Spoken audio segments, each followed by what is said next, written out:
Welcome to Sex Afflictions and Porn Addictions. I am your host, Craig Pera, the founder of the Mindful Habit System. And for over the past decade, we've been helping men break free from sex addiction and porn addiction, and to help them and their partners lead healthy lives, to create healthy sexuality and a great life. And we believe that those two things are inexorably intertwined. What I want to talk about today, and if you're here watching me live, awesome, welcome. And if you're not, you can join me live if you follow me on YouTube, Facebook, Twitch, LinkedIn, and Twitter, or X. So we're going to talk about a study that was released. It caught some news. And the study, the article headline, the article in CNN was, yelling at your kids is the same as physical sexual abuse. So that kind of got picked up because it was a shitty headline. And so what I want to do today is to clarify what that study said and why it's so important for healthy sexuality and a great life. Understanding this, why understanding this is so important to creating healthy sexuality and a great life. And here's why. Because verbal abuse is impactful. In fact, and we'll talk about what verbal abuse is.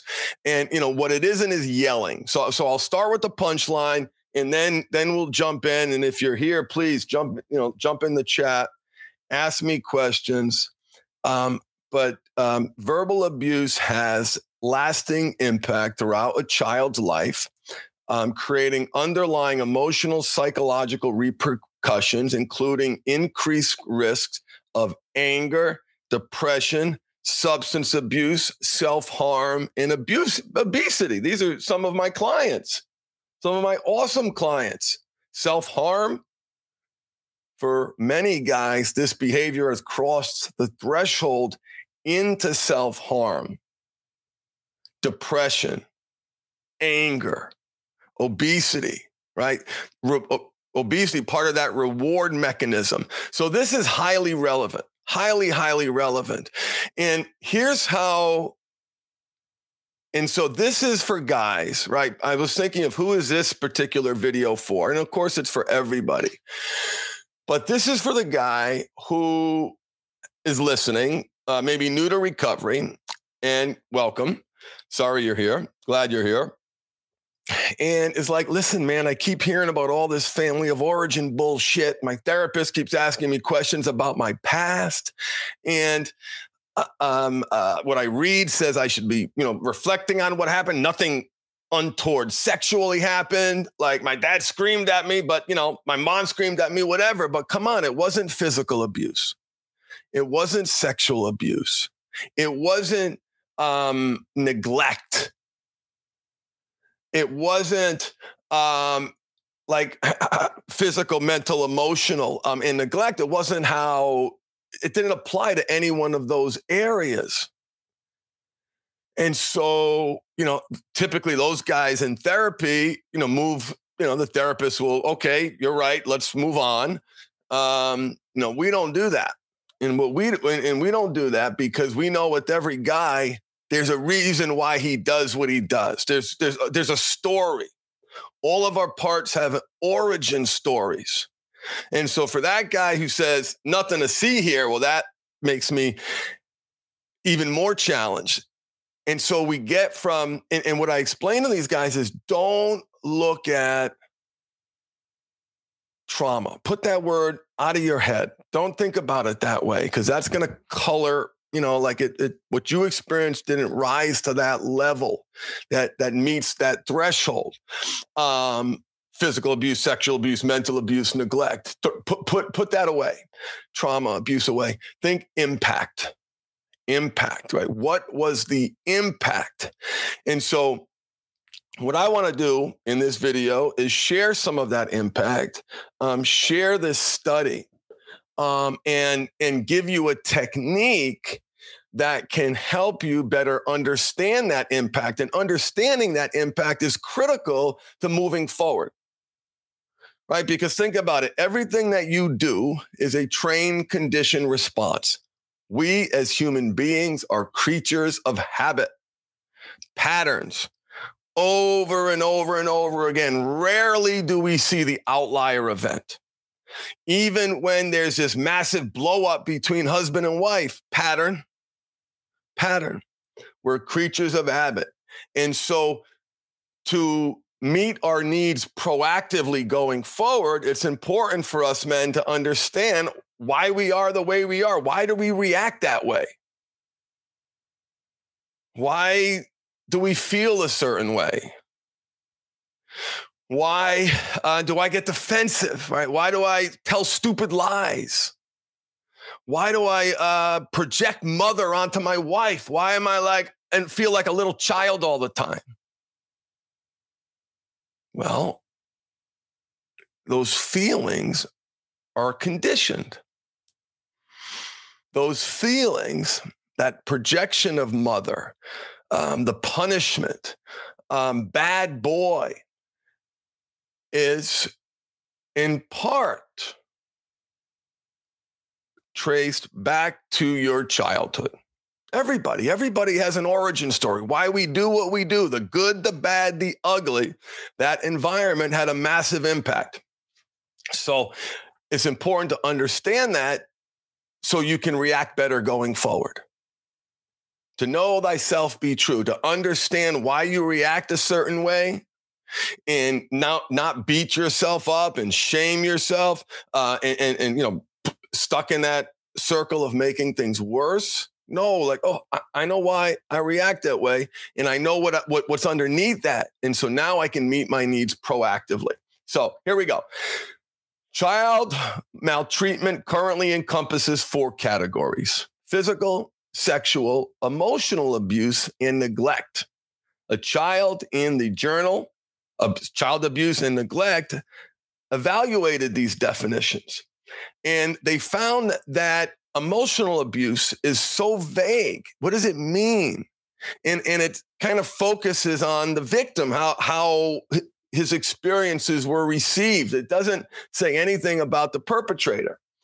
And so they knew that verbal abuse was impactful here. So the nature of childhood verbal abuse involves behaviors that can be detrimental to a child's well-being, such as belittling, shouting, and threatening. You can discipline, you can be loud, you can be firm, you can be stern, but you don't have to belittle. You don't have to threaten. Right? So in these actions, and listen, look this up, have a lasting impact throughout a child's life, creating underlying emotional and physical repercussions, including increased risk of anger, depression, substance abuse, self-harm, and obesity. Data from the World Health Organization has found that emotional abuse is now the most prevalent form of child maltreatment, ahead of physical and sexual abuse. Let me say, yay, right? Thank God that physical and sexual abuse is dropping, that those numbers are dropping. But that doesn't mean emotional abuse isn't massively impactful, because it is.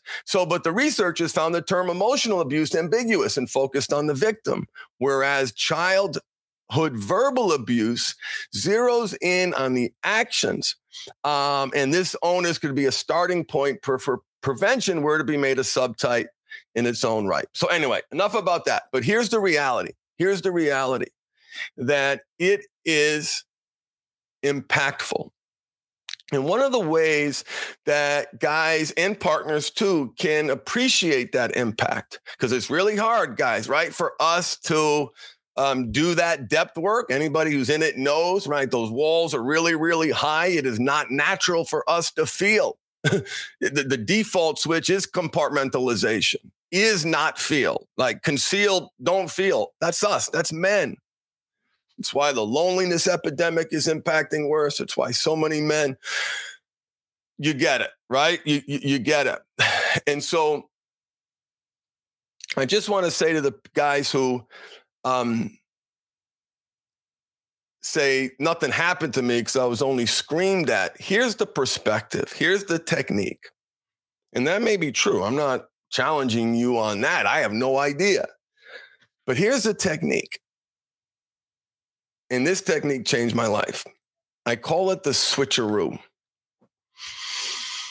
Oh, I just had a deep breath thinking about that. So one of the things that happened to me was I was never able to forgive myself because I rode my bike over the boy's house who touched me, who I was involved in a sexual relationship with as a child.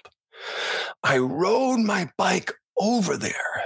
And who does that? Sick boys, disgusting boys, worthless boys, garbage, dirty, shameful.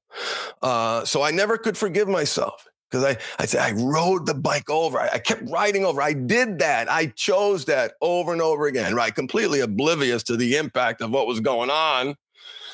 But I digress. And so I said, all right. I remember hearing that voice, you rode the bike over there, you worthless piece of crap.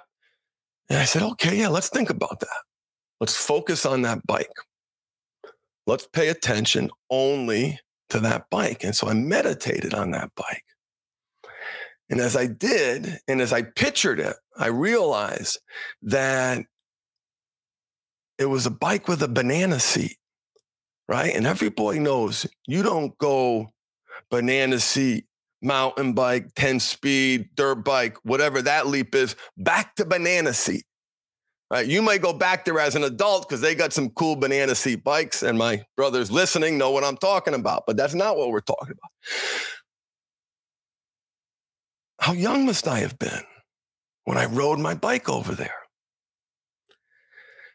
And I realized, okay, so when did I have the banana seat bike? I was around 11 at the time.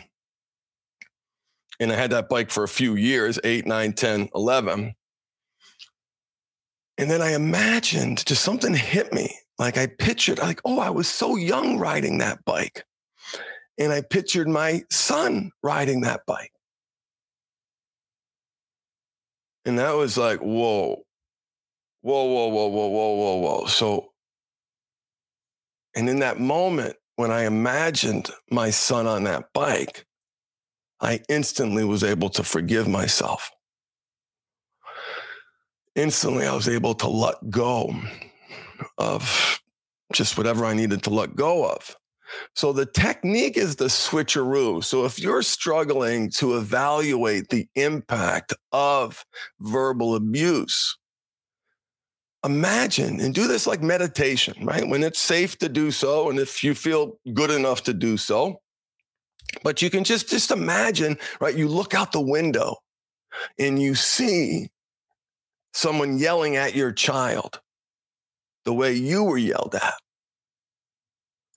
And you imagine you're looking out the window as a father and you see someone in that child's face screaming at them and telling them what a worthless piece of shit they are.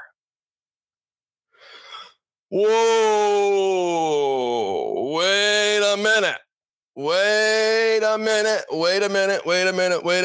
And so I heard in my head, Nate Dogg, and it went, hold up. And I was, whoa, massively impactful. Here I was shaming that kid. I need to be loving that kid. And so that's what I want you guys and partners to imagine if you're struggling with your root cause work with your therapist, if you're struggling to better understand why you do what you do, imagine, I was just yelled at. Imagine how you'd feel if you saw someone yelling at your child like your mother or father yelled at you. And imagine it, day after day after day. And it's not to dishonor our mother and father at all. I think it's honoring them because they want what's best for you. And understanding the impact of those experiences is a wonderful thing, is a beautiful thing that can help you meet your needs proactively, as Rob writes in the chat correctly. going forward because you understand yourself better. You know why you react that way. You know why the walls are up. You know why you feel like a child when your wife is sharing her pain and yet you feel like a demeaned little kid. You understand why that power dynamic is there. You understand why you're projecting mother onto your wife. You know, you don't feel like an equal partner. And so that's the value of the root cause work. It's important. It's absolutely critical. And if anyone is listening and they say to themselves, nope, nothing to see here, I promise you find the right provider. Maybe it's me.